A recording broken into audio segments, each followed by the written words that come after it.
Hi, Joanne. How are you? Good to see you. Same here. I've been looking forward to this. Well, me too. As we mentioned or talked about prior to this, I'm glad we got our time zones worked out. You're Eastern, I'm Central, but we're connected in here now. Right. Yeah. Well, welcome to the Ozark Mountain Author Series. And each week I've been definitely talking to the authors about their books and their experiences. So today's your turn. And I'd love for you to start out. If you could please tell a little bit about your background and how everything got started for you, and then we'll go from there. Oh, sure. I'd love to. Well, actually, I got started when I was a teenager. I was reading books about Edgar Cayce and books that were written by Ruth Montgomery and Jess Stern, and this was back in the 60s. And I always had a question about what happens after you die. I was raised Catholic, so I had that background. I went to Catholic school, but a lot of it didn't make any sense to me. So I started looking, into reincarnation theories, and that made sense to me. So I was doing all that reading as a youngster teenager, and then pretty got all about it until 1987, when Shirley MacLaine's groundbreaking book Out on a Limb was made into a miniseries that ABC ran for a couple of nights. And when I watched that, I was the passion that I had felt about reincarnation just got reignited all over again. And especially when she was talking about her past lives. And I thought, oh, wow, this is something I want to get into a lot more. So I decided to join Edgar Cayce's Association for Research and Enlightenment. And for those of you who don't know about Mr. Cayce, he's the most renowned psychic of the 20th century. He gave 14,000 readings during his life. 12,000 of those were health readings, but 2,000 of them had to do with life readings, in which he gave people information about their prior lifetimes. So I had already graduated from college. I was a history major. I loved early American history. And a friend of mine said, did you know that Edgar Cayce did a life reading, on a baby boy when he was 2 days old, and said that he was the reincarnation of Thomas Jefferson, as well as Alexander the Great and a few others that Cayce mentioned. And I said, no, but I read what was his life like. I wanted to know more about him. Just from a reporter's point of view, I thought this would be a great story. I found out what his number was, because in the Cayce, everybody is assigned a number so that you maintain your anonymity. So his was 1208. I could reveal that because it's in the book. And I looked up his reading, and I was astonished because there was a sentence in there that really threw me. And it's that Mr. Cayce said about this soul that's in this little baby's body. He said, this entity can do for the world what Thomas Jefferson did for this country. I thought, oh, that's pretty heavy to give a little 2-day-old baby. I wonder what his life was like based on that prophecy that Cayce had given him. And so I tried through various channels to find him. I didn't know where to find this little boy, who his name is actually Thomas Jefferson Davis. And I looked all over for him and asked the people at ARE if they would introduce me to him, and they wouldn't, for one reason or the other. And finally, I sort of gave up. I had wanted to contact him because I thought it would be interesting to write an article about him, maybe for a magazine or something like that. I wasn't thinking in terms of a book. But the more I looked into his life, the more I realized how there were people who were really sort of down at him because he didn't fulfill that prophecy. When somebody like Mr. Cayce, the caliber of Mr. Cayce says, you could do for the world what Jefferson did for this country, and you don't do anything. People tend to look at you and say, well, you have this potential, why didn't you fulfill it? So there's this fascination about how could the soul of Thomas Jefferson be in this body of this man who basically was living like a recluse. Well, I finally was able to connect with him, and when I did, we instantly became friends. He lives actually here in Charlottesville, where I live. And I had asked him if he'd be open to my doing a book about his life, and he agreed. Now, this is taking place over many years. This wasn't something that happened right away. And when, at the point that he agreed, it was 8 years from that point to when the book was actually ready for publication. My purpose in writing it was because I wanted to clear the record. I wanted people to understand why he didn't do what Cayce said, what happened to him, what role did free will play in all of this, and how souls don't necessarily go on an upward trajectory lifetime after lifetime. You could go up and go down, you can go up and go down, depending on what karmic issues you're working on.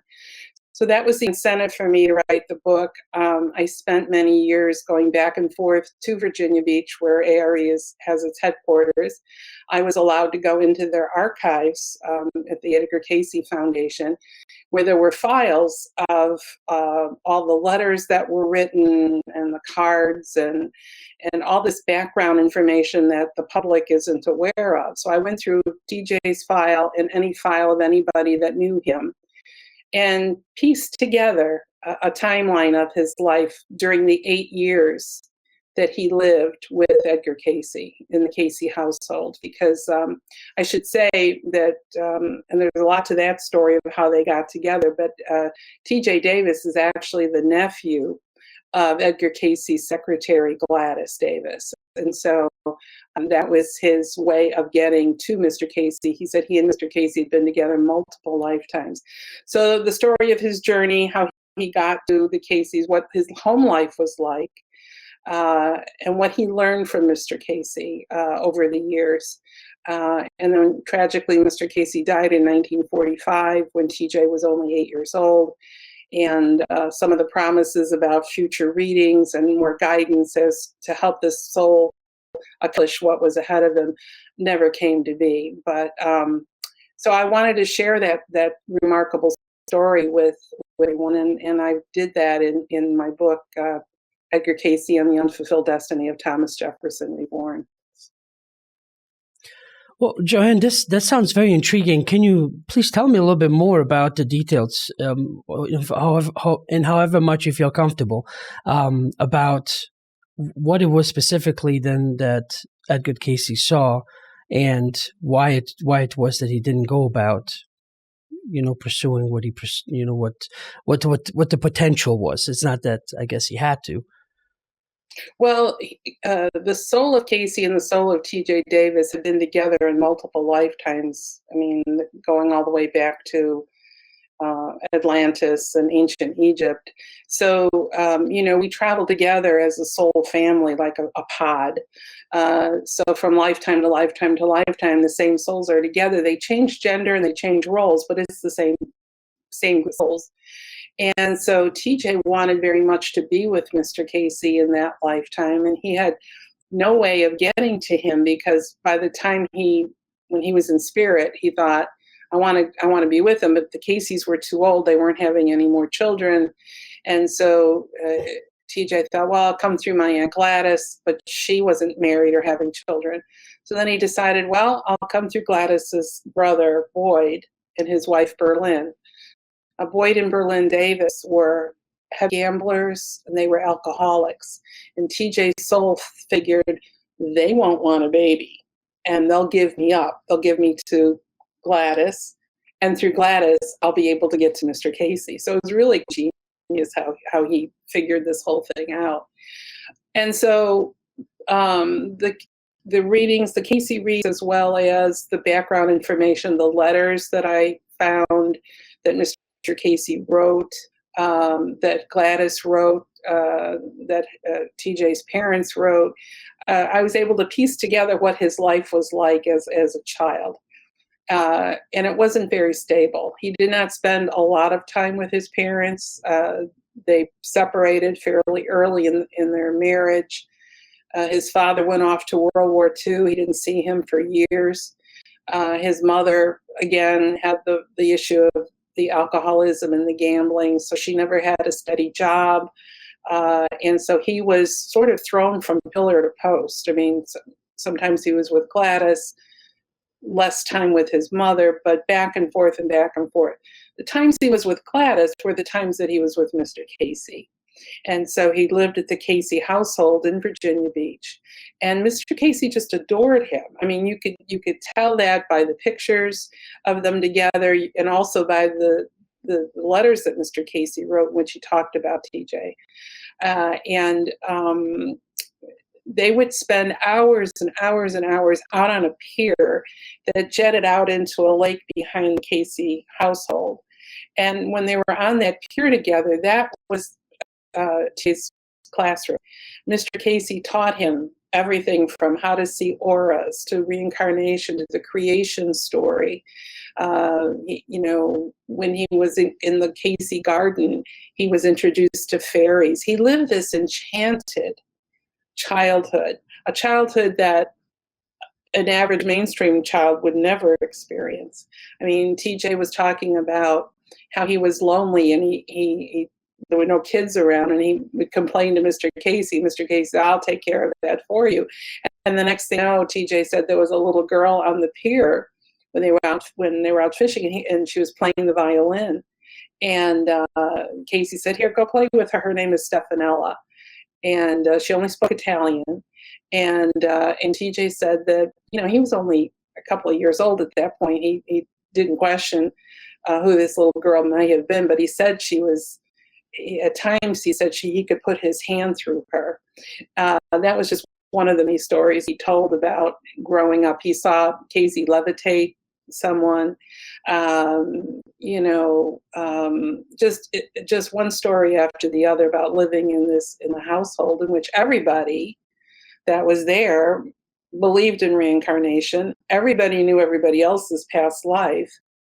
So everyone's looking at this little boy for signs of the Jefferson life in him.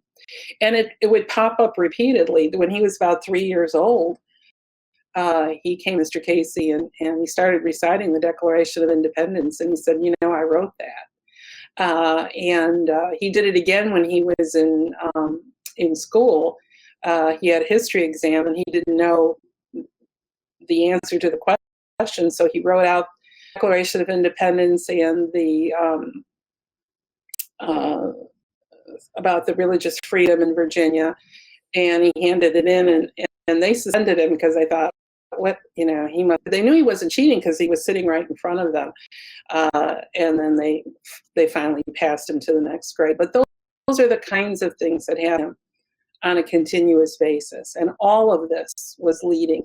He would sit there and he would read all the Cayce readings that Cayce was giving. So he did have a really clear understanding of the work that Mr. Cayce was doing, its value, its importance to the world.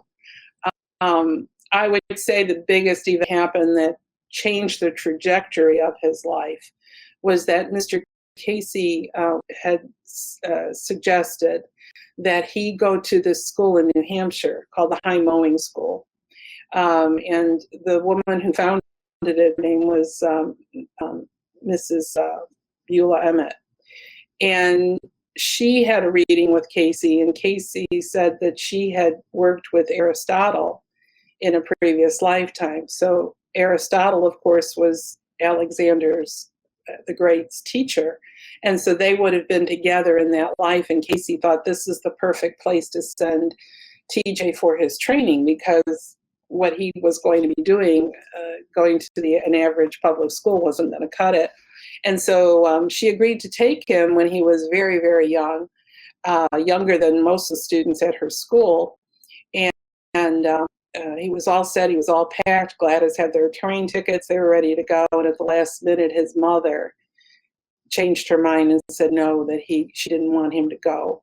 And he says to this day that was the one singular event that he regrets the most, because he felt strongly that if he had been able to go to that school, that his life would have been completely different than it turned out to be. So a lot of twists and turns in the story, in the book, but it is a fascinating look, I think, at the trajectory of the soul. That you come in, you may have a specific purpose that you're coming in for, but things happen, and free will gets involved, and choices that are made. And when you're young, they're made by an adult on your behalf, and so that's what happened to him. So he did not fulfill Mr. Cayce's prophecy. However, we truly believe, after I wrote this whole book and spent all this time with him, I truly believe that his purpose wasn't so much that he was going to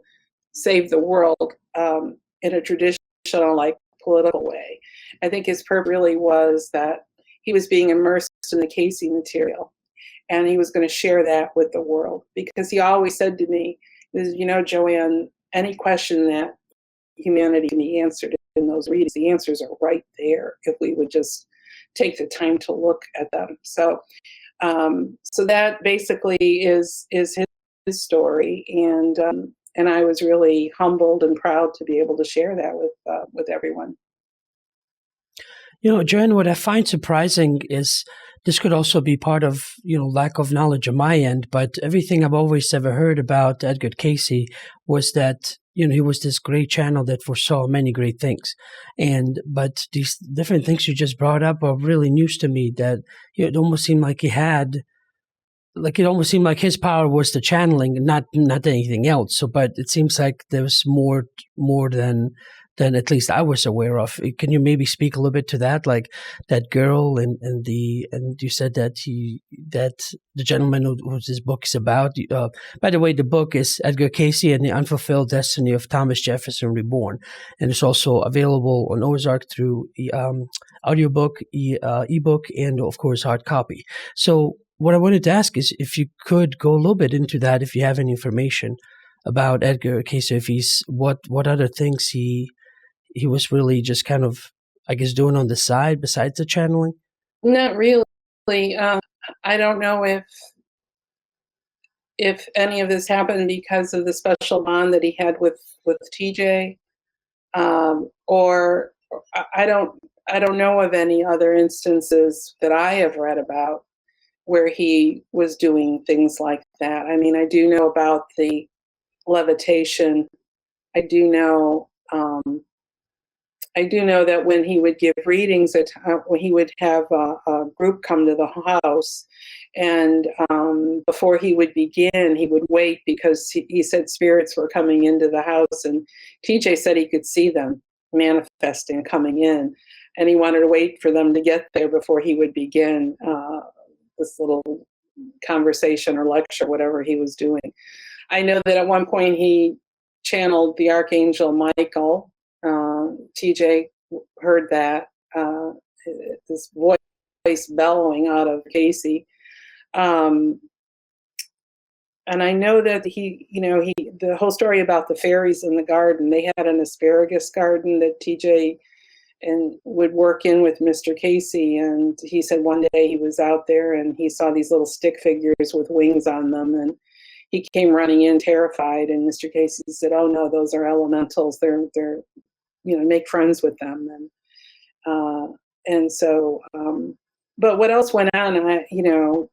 There's really,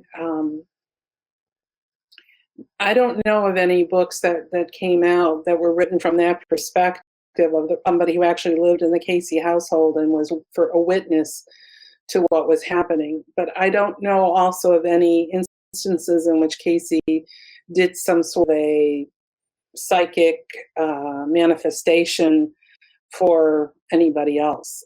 It could be. I've just not gone into, with 14,000 readings and all that background information. I've been so focused on TJ's story that I really couldn't address that. Joanna, forgive me if you said it and I missed it. But so basically, in essence, so then instead of pursuing, like you said, these political things, just you saying that, then TJ feels like he's more there to just help propagate more of the Edgar Cayce materials. That's right. Although I have heard tell me on a few times. When I first met him, I was hosting little gatherings, little meetings over at my Unity Church, where TJ would come and talk about growing up with Mr. Cayce, giving people a firsthand account of those years with Mr. Cayce. And I remember he had said at a few of those that he felt he could work with people all around the world that in a diplomatic way. He said, I know how to talk to these people. And of course, he had a tremendous amount of traveling behind him, in which he went into all these countries and he met the people and engaged with them and spoke with them. And he had a tremendous ability to pick up language and to speak the language of these people. So there were times when he did say that, yeah, I could figure this out. I could. So I suppose we could go back and say, well, we have the mind of Thomas Jefferson here, and he's claiming he has that diplomatic ability to solve the world's problems, But of course that didn't happen, and it's not. I doubt that it's going to happen at this point. Although TJ is still alive, he was born in 1936, so he's still alive, living here in Charlottesville. Yeah, I mean, I think he still has that charisma. Whenever he's done these talks, people are mesmerized by him. They just can't get enough of him. For a lot of reasons, and not the least of which is the Thomas Jefferson part of it. Because to be honest with you, he doesn't care about that. That's not important to him. It's Cayce work that was more important to him than any legacy he could have left as Jefferson. Plus, you have the additional issue here, especially here in Charlottesville. There are many people going around saying they were Thomas Jefferson. I've had a few who have confronted me about the book and said, you've done a disservice to mankind because I'm the real Thomas Jefferson. And I run into that a lot because I've been doing past life regressions for over 35 years. And so this whole issue of being somebody famous in a past life is a subject unto itself, believe me. But I don't know Cayce ever being wrong about any things he did. So when Cayce says that he was Jefferson, I truly believe it. He looks like him. And certainly the memories that he's had growing up of Jefferson, of repeating things from the Jefferson, are things that these other Thomas Jeffersons really can't lay claim to. So to me, he's the real deal.